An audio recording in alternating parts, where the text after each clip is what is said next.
तो दोस्तों, जैसा कि आप जानते ही होंगे कि भारत सरकार पिछले कई सालों से जितने भी हमारे पड़ोसी देश हैं, इसके अलावा दुनिया में जो हमारे फ्रेंडली कंट्री हैं जिनकी आर्थिक स्थिति कमज़ोर है, उन्हें किसी न किसी प्रकार की आर्थिक मदद प्रोवाइड करती है।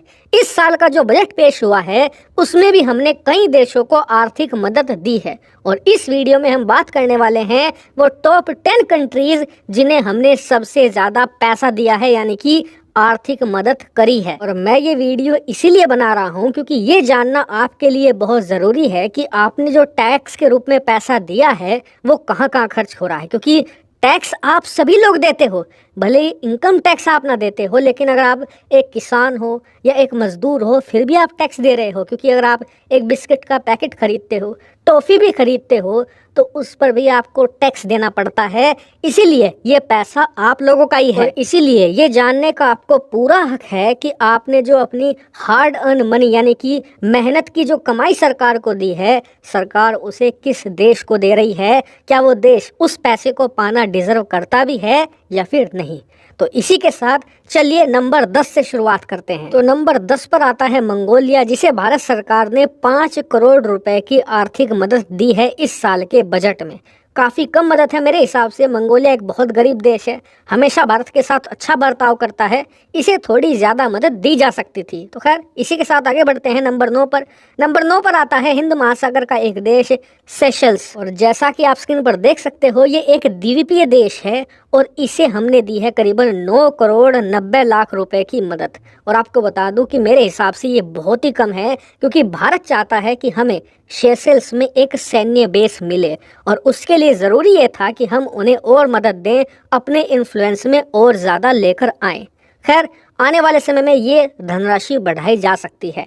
बात करते हैं नंबर 8 की। तो नंबर 8 पर आता है श्रीलंका, जिसे हमने दी है 60 करोड़ रुपए की इस साल मदद। और मेरे हिसाब से श्रीलंका को दी गई एक एक पाई पैसा वसूल है, क्योंकि हाल ही में श्रीलंका ने चीनी नौसेना को अपने देश में आने पर 1 साल का प्रतिबंध लगा दिया है और उसके बदले भारतीय नौसेना को श्रीलंका आने की पूरी छूट भी दे दी है। हाल ही में भारत की एक पनडुब्बी श्रीलंका गई भी है, यानी कि श्रीलंका धीरे धीरे हमारे पक्ष में आ रहा है, उन्हें ये मदद अच्छी दी गई है।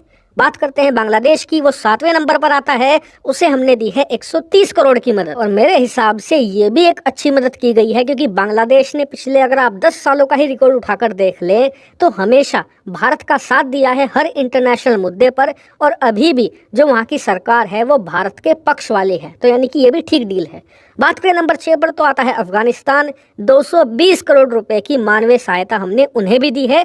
मेरे हिसाब से ये भी एक अच्छा कदम है, क्योंकि तालिबान जिस प्रकार से पाकिस्तान के खिलाफ एक्शन ले रहा है, हमने उन्हें थोड़ी और मदद दे दी तो वो पाकिस्तान के सर पर चढ़ जाएंगे। तो यानी कि अफगानिस्तान को दी जाने वाली मदद में भी कोई दिक्कत नहीं है। बात करते हैं नंबर 5 पर, तो वहाँ पर आता है मॉरिशस, जिन्हें दी गई है 330 करोड़ की मदद।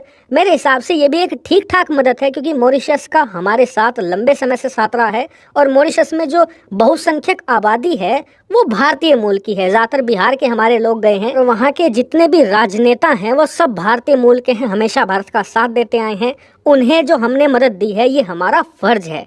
नंबर 4 पर बढ़ते हैं म्यांमार, जिन्हें दी है हमने 370 करोड़ की मदद। मेरे हिसाब से ये भी ठीक है, क्योंकि म्यांमार की जो सेना है या फिर म्यांमार के जो विद्रोही गुट हैं, कभी भी उन्होंने कोई ऐसा एक्शन नहीं लिया जो भारत विरोधी हो, हमेशा भारत का साथ दिया है, ये भी ठीक है। नंबर 3 पर चलते हैं नेपाल, 650 करोड़ रुपए की मदद। और यकीनन इसे देखकर आपका माथा ठनक गया होगा कि यार नेपाल ने हाल ही में बहुत सारे एंटी इंडिया कदम उठाए हैं, उन्हें इतनी बड़ी मदद देना क्या सही था। तो आपको बता दूं कि पिछली कुछ सरकारों में हमने इससे भी ज़्यादा मदद नेपाल को दी है, ये तो एक तरीके की कटौती है। हालांकि फिर भी 650 करोड़ की मदद छोटी नहीं होती, लेकिन इसका कारण ये है कि हाल ही में जो नेपाल में सरकार मौजूद है ना, वो एंटी इंडिया नहीं है, ना ही प्रो चाइना है, वो एक तरीके से मध्यस्थ की तरह काम कर रही है। ऐसे में वहाँ मदद पहुँचाना भारत के इन्फ्लुएंस को बढ़ाने के बराबर है। लेकिन अब आ जाते हैं नंबर 2 पर, जिसे देखकर आप में से कुछ लोगों को गुस्सा आएगा, ये है मालदीव। जी हाँ, मालदीव भारत की मदद पाने वालों में वर्ल्ड में नंबर 2 पर आता है, जिसे हमने इस साल 770 करोड़ रुपए से ज़्यादा की मदद दी है। और इसके पीछे भारत सरकार का तर्क ये है कि देखिए, नेता आते हैं जाते हैं, पॉलिसी बनती है बिगड़ती है, लेकिन देश हमेशा रहता है। नेपाल में भी अब से कुछ सालों के बाद या कुछ महीनों के बाद सत्ता परिवर्तन हो सकता है, वहाँ पर नई सरकार आ सकती है। ऐसे में हमें मालदीव की मदद में बड़ी कटौती नहीं करनी चाहिए, इसीलिए हमने बड़ी मदद दी है। नंबर 1 पर आ जाते हैं, वो है भूटान। जी हाँ, भूटान को हमने सबसे ज़्यादा बड़ी मदद दी है और नंबर 1 और नंबर 2 में बड़ा फासला है। मालदीव को हमने दी है 770 करोड़ की मदद, भूटान को दी है 2398 करोड़ की मदद। हालांकि इस धनराशि में करीबन 600 साढ़े 600 करोड़ रुपए लोन के रूप में भी है, लेकिन ओवरऑल देखें तो ये एक पूरा 2400 करोड़ रुपए का फाइनेंशियल पैकेज है जो हमने भूटान को दिया है।